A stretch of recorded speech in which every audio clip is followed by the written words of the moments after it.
Musk के पास जितना पैसा है उससे पाकिस्तान को भी खरीदा जा सकता है और वो जिस जगह पर अपना पैसा खर्च करते हैं उसे देखकर आप भी कहेंगे लाइफ हो तो ऐसी। ये है इस दुनिया का सबसे खतरनाक हैकर है और इससे नासा भी खौफ खाता है क्योंकि इसके पास एक ऐसी इंफॉर्मेशन है जो नासा दुनिया को नहीं बताना चाहता। ये बच्चा अभी सिर्फ 1 साल का है पर ये हर महीने 1 लाख रुपए कमाता है, लेकिन आखिर कैसे? नंबर 6, गैरी मैकिनॉन दुनिया का सबसे खतरनाक हैकर है और इससे नासा भी खौफ खाता है। एक बारी गैरी मैकिनॉन को एलियंस और यूएफओ के बारे में जानकारी चाहिए थी, जिसके लिए उसने फरवरी 2001 से मार्च 2002 तक लंदन में अपनी गर्लफ्रेंड के घर से 97 यूएस मिलिट्री के और नासा के कंप्यूटर में एक वायरस को इंस्टॉल किया। उनके कुछ इंपॉर्टेंट फाइल्स को डिलीट भी कर दिया और बहुत से कंप्यूटर के ऑपरेटिंग सिस्टम को भी डिलीट कर डाला था। गैरी ने एक बार यूएस मिलिट्री नेटवर्क जहां पर 2000 कंप्यूटर मौजूद हैं, उसे 24 घंटों के लिए बंद कर दिया था, जिस वजह से अमेरिका को 50 करोड़ का नुकसान हुआ। पूरे इतिहास में इससे पहले ऐसा बड़ा मिलिट्री कंप्यूटर हैक कभी नहीं हुआ, लेकिन उसके बाद में पुलिस ने गैरी को गिरफ्तार कर लिया। नासा अब इस हैकर से बहुत डरता है क्योंकि इसका कहना है कि उसके पास एलियंस और नासा की वो खुफिया जानकारी है जो वो पूरी दुनिया से छिपा रहे हैं।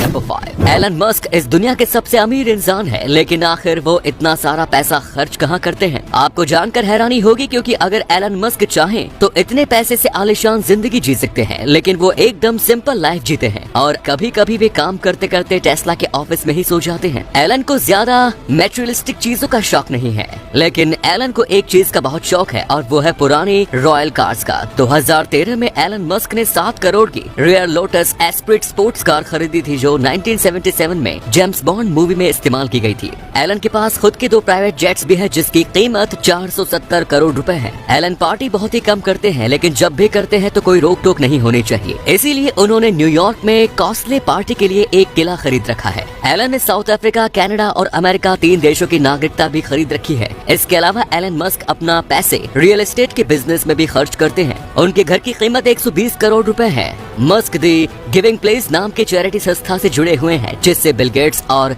जेफ बेजोस भी जुड़े हुए हैं। एलन की खुद की को चैरिटी फाउंडेशन भी है जिसका नाम मस्क फाउंडेशन है। नंबर 4, अगर आपसे कहा जाए कि 1 साल का बच्चा हर महीने 75,000 रुपए कमाता है तो शायद आपको इस बात पर यकीन न हो, लेकिन ये बिल्कुल सच है। अमेरिका में रहने वाले इस बच्चे को सब लोग बेबी ब्रिक्स के नाम से जानते हैं। इसकी उम्र महज 1 साल है और सोशल मीडिया पर इसकी पॉपुलैरिटी एक स्टार जैसी है। ये बच्चा अब तक अलास्का, कैलिफोर्निया, फ्लोरिडा, यूटा और इडाहो के साथ साथ अमेरिका के 16 और स्टेट्स में घूम चुका है। इसके साथ ही इसने 1 साल में ही 45 फ्लाइट्स में सफर कर चुका है। ब्रिक्स के इंस्टाग्राम पर 30,000 फॉलोअर्स है, जिसे उसकी माँ जेस ऑपरेट करती है, जिसमें वो ब्रिक्स के साथ टूर की फोटो वीडियो अपलोड करती है। उनकी सारी ट्रैवल्स पेड होती है, यानी उन्हें ट्रैवलिंग के पैसे मिलते हैं क्योंकि वे अपनी ट्रैवलिंग एक्सपीरियंस लोगों के साथ शेयर करती हैं और रिव्यू लिखने के बदले उन्हें पैसे मिलते हैं। सभी लोग इन वीडियोस को ब्रिक्स की वजह से ही देखते हैं, इसीलिए कंपनियां ब्रिक्स को पैसे देकर अपने होटल, रेस्टोरेंट में बुलाकर फोटो और वीडियोस बनवाती हैं। साथ ही ब्रिक्स को ट्रैवलिंग के दौरान कंपनी फ्री डायपर्स और जरूरी सामान कंपनियां ही स्पॉन्सर करती हैं। नंबर 3, दुनिया में एक ऐसी किताब है जिसकी कीमत नहीं चुकाई जा सकती है। ये किताब इतनी महंगी है कि आप इसके 2 पेज फाड़कर बेच के एक प्राइवेट प्लेन खरीद सकते हैं। इस किताब का नाम है द कोडेक्स लिसेस्टर। इसे लियोनार्डो दा विंची ने लिखा था और ये उनकी सबसे फेमस साइंटिफिक जर्नल है। इसमें 72 पेज हैं और लियोनार्डो दा विंची ने जिसमें चंद्रमा, पानी और दूसरी नेचुरल चीजों पर अपने हाथों से सिद्धांत लिखे हुए हैं। दुनिया के सबसे अमीर आदमी बिल गेट्स ने इसे 202.2 करोड़ रुपए में खरीद कर दुनिया में सबसे महंगी किताब खरीदने का रिकॉर्ड बनाया था। हालांकि उन्होंने इतनी महंगी किताब क्यों खरीदी है, अभी भी एक राज है जो सिर्फ उन्हें ही पता है। विंडोज 95 के लिए इस बुक को माइक्रोसॉफ्ट प्लस के स्क्रीन सेवर के लिए स्कैन किया गया था। नंबर 2, चाइना ने एक बार एक प्रोजेक्ट के तहत खुद अपनी तरफ से $200 मिलियन खर्च करके अफ्रीका के 186 बिल्डिंग्स बनवाई थी, जिसमें से एक बिल्डिंग अफ्रीकन यूनियन की हेडक्वार्टर थी। लेकिन चीन ने उस बिल्डिंग को बनाते वक्त उसमें जो हरकत की थी उसे जानकर आपके होश उड़ जाएंगे।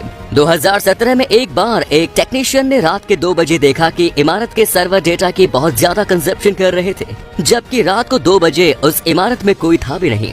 जब जांच हुई तो ये सामने आया कि सारा डेटा शंघाई के किसी सर्वर में ट्रांसमिट किया जा रहा था, जिसके बाद अफ्रीकी नेताओं और अधिकारियों के होश उड़ गए। चीन ने बिल्डिंग के हर टेबल और कोने में स्पाई कैमरे लगा कर रखे थे और हेडक्वार्टर में सभी कंप्यूटर्स चीन के ही लगे थे, जो हेडक्वार्टर्स की दिन भर की सारी इंफॉर्मेशन रात को चीन को भेजते थे। हाल ही में केरल सरकार ने दहेज प्रथा के खिलाफ बड़ा कदम उठाया है। केरल में दहेज को लेकर हत्या बहुत आम हो गई है, इसलिए केरल गवर्नमेंट ने एक लॉ पास किया है और इस लॉ के अकॉर्डिंग सरकारी नौकरी करने वाले आदमियों को शादी के 1 महीने के अंदर अपने विभाग के चीफ को घोषणा पत्र देना पड़ेगा कि उन्होंने शादी में किसी भी तरह का कोई दहेज नहीं लिया है। इस घोषणा पत्र पर उसकी पत्नी, पिता और ससुर के सिग्नेचर जरूर होने चाहिए। सरकार ने कहा है कि वो सरकारी कर्मचारियों के माध्यम से दहेज प्रथा की सोसाइटी में नेगेटिव इफेक्ट्स के बारे में जागरूकता फैलानी चाहती है, और जो भी इस नियम का पालन नहीं करेगा उसे नौकरी से तो हमेशा के लिए निकाल दिया जाएगा, लेकिन उसे जेल भी हो सकती है, क्योंकि दहेज देना एक जुर्म और पाप है।